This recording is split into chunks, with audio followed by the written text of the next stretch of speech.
Hi guys, we're going to try and do a bit of an experiment here today. May work, may not.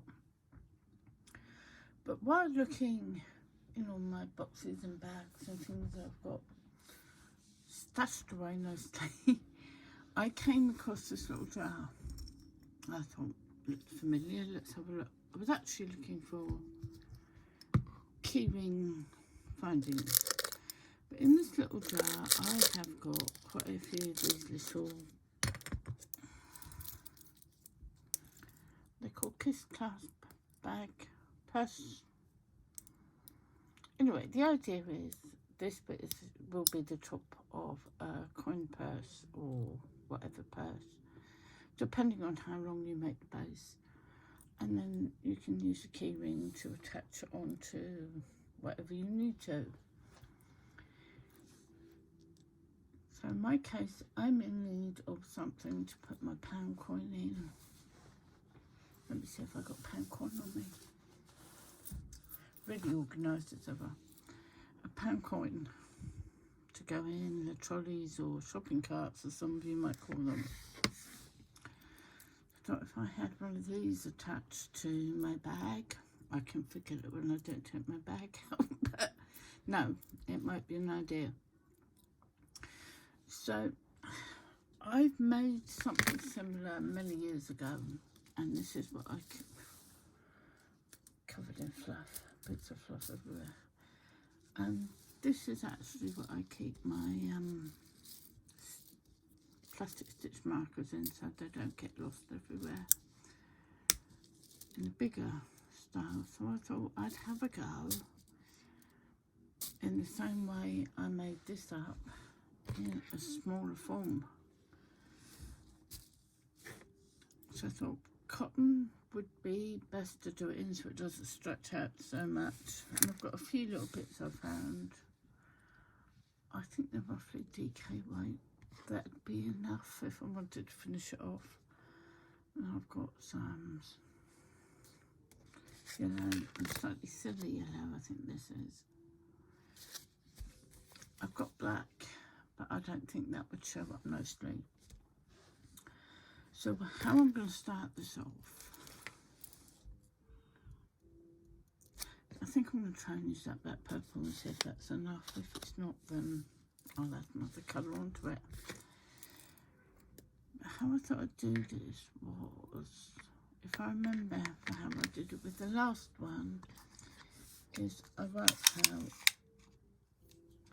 I needed to measure across this, because this has got armholes where you sew the material you've created into it. So if I worked out how wide, so from there to the other is 4 centimetres or nearly 1.34 inches. If I do a circle that big and then line it up and make sure it is big enough to be sewn in, and when I get to the width I need, I can then just carry on without any increases and do the height until it's big enough for what I need. So I'm going to start on magic ring. Got a hook. And yes, my yarn, because I don't think this will take much. And I'm going to start this, but I'm not going to sit and talk you all the way to it like I did last time. I'll see if I can do time lapse or something. Might be a bit more interesting for you. So I'll be back when I get a 4 centimetre circle.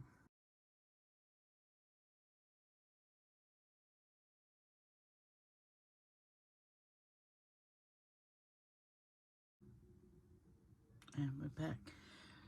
So I've done 5 rows, and this should just be slightly bigger than your hole in the middle of the keychain if you open it out flat. But it shouldn't be right over the edge, because it's going to fit snugly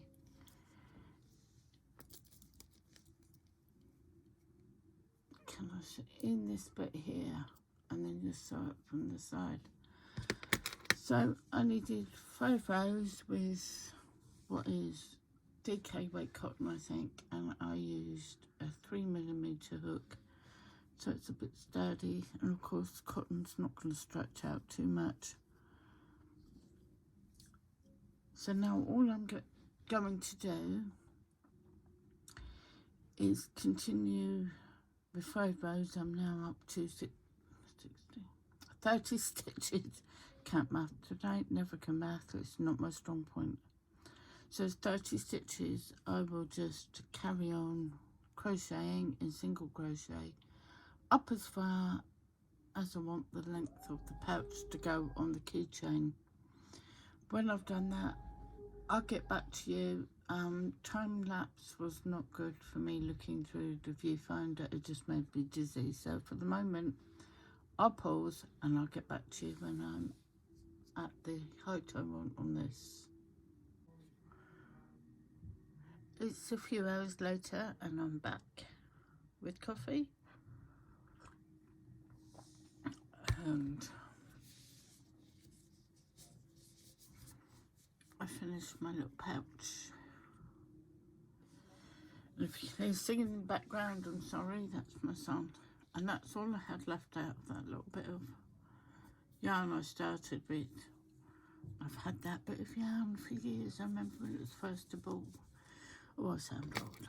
Anyway, so now we have a pouch. And if I open this out, it should sort of fit. So now the difficult bit is getting this into here. So there's no way I'm ever going to get yarn through these little diddy holes to sew it in. So I've got somewhat matching thread, or you could go totally different and do a contrast. Now let's see if I can do this on camera. Basically we have to get our yarn, our pouch.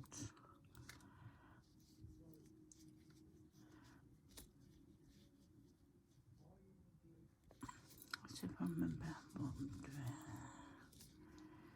If I put it in the wrong way, it won't work. So I need to get it in this way. Let's come up through and into this gap. I've got a knot on the end of here, so if I put this through here, maybe I can help it come up through a hole and close.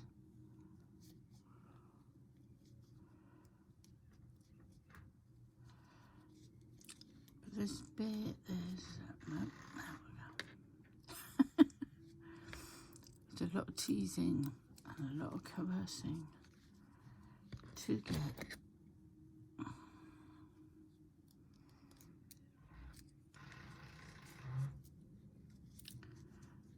I've got no idea what that noise just was outside the scaffolding next door.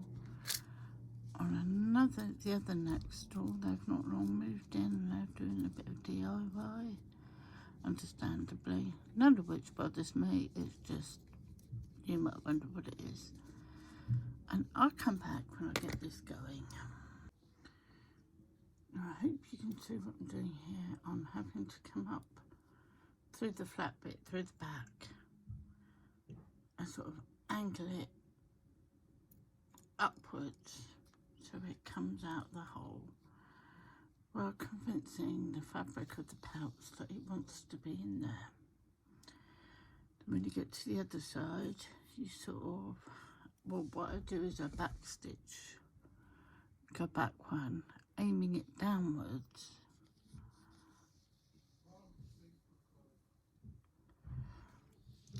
And that way you sort of do back stitch, running stitch through it and keep it. As you're doing it, I take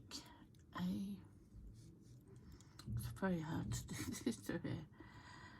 I take a bit of the pouch and put a needle in and sort of tease it up through. So it's under that fabric, but pushing it up a bit, and then push it out a hole in the front and put it up through to secure. And I've got to admit, this is a really small one, so it's a bit more fiddly than the bigger ones were. But you go around.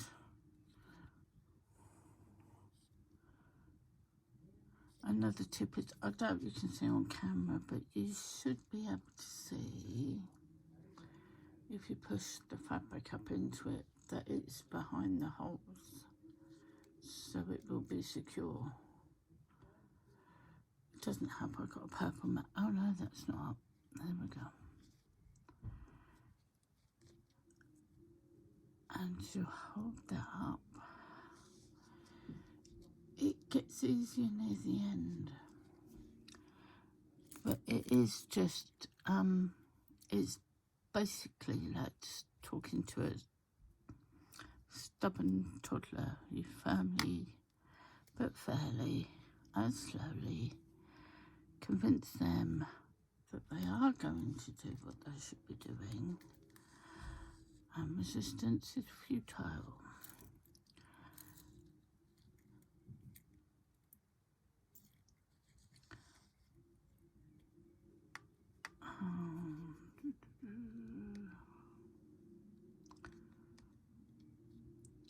Trying to ignore your fingers, of course, because the amount of times I've been pricked by one of these needles is not even funny.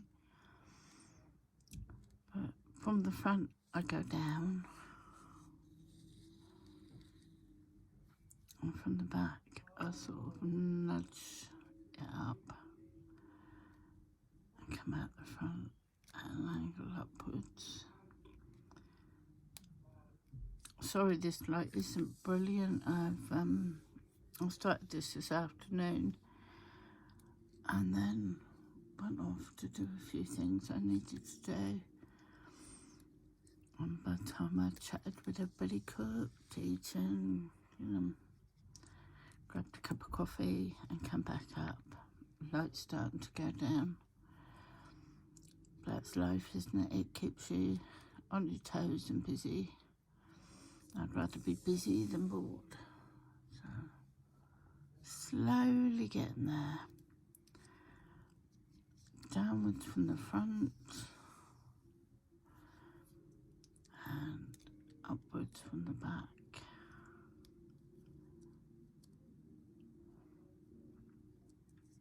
Trying to do like a basic back stitch. If you miss a hole or two, you can always go back and do it, go over it again. A good thing about doing this, and this is the stitching really doesn't show that much, and people aren't going to be looking close enough on your first few goes if you do them. Forgot to say, I got the hardware for these. It could have been anywhere you get them in. It could have been Amazon, it might have been Joom, I don't know. I've had this jar kicking around for a while now. I know I made a couple, and that was a few years back. And no, the reasoning at the time was it was cheaper to buy how many of these in a pack than buying one or two really good ones.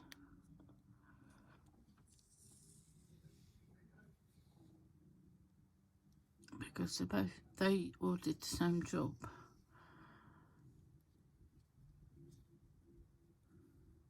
And of course you can sew pouches for them if you sew as well. I didn't.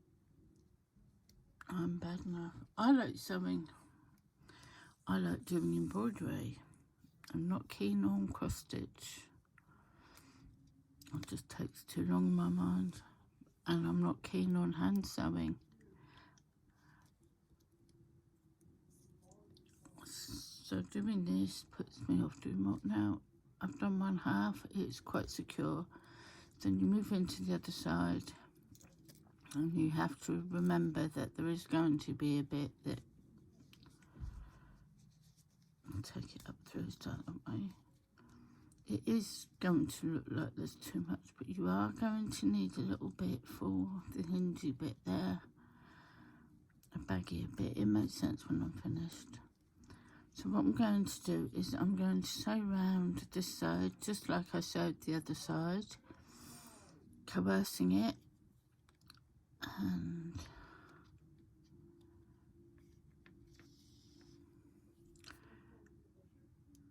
getting on with it. And I'll come back when I'm near the end. I'll show you how I've got on. And so I've finished sewing in, and let's see if you can see. Yes. And even though it looked impossibly too big, it did actually fit in there, and it fits in my pound coin.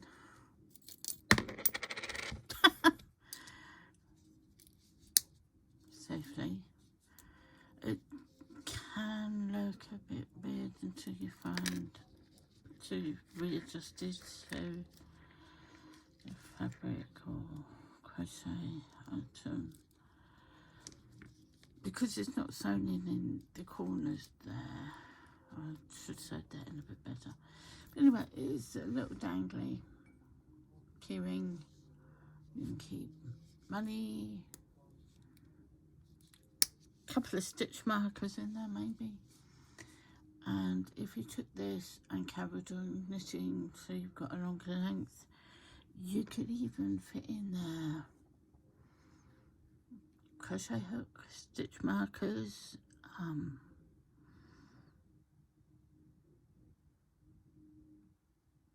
my mind's gone blank. But while I was downstairs earlier and we were having our dinner, I found another one of these I made. I've done this one and this one, as you saw, had stitch markers. And this one has my sewing clips. And what I love about this one is it also sits open wide enough for me to get in there and grab or put back. And then it's just closed up and put in where I need it to be and safely put away without going everywhere. So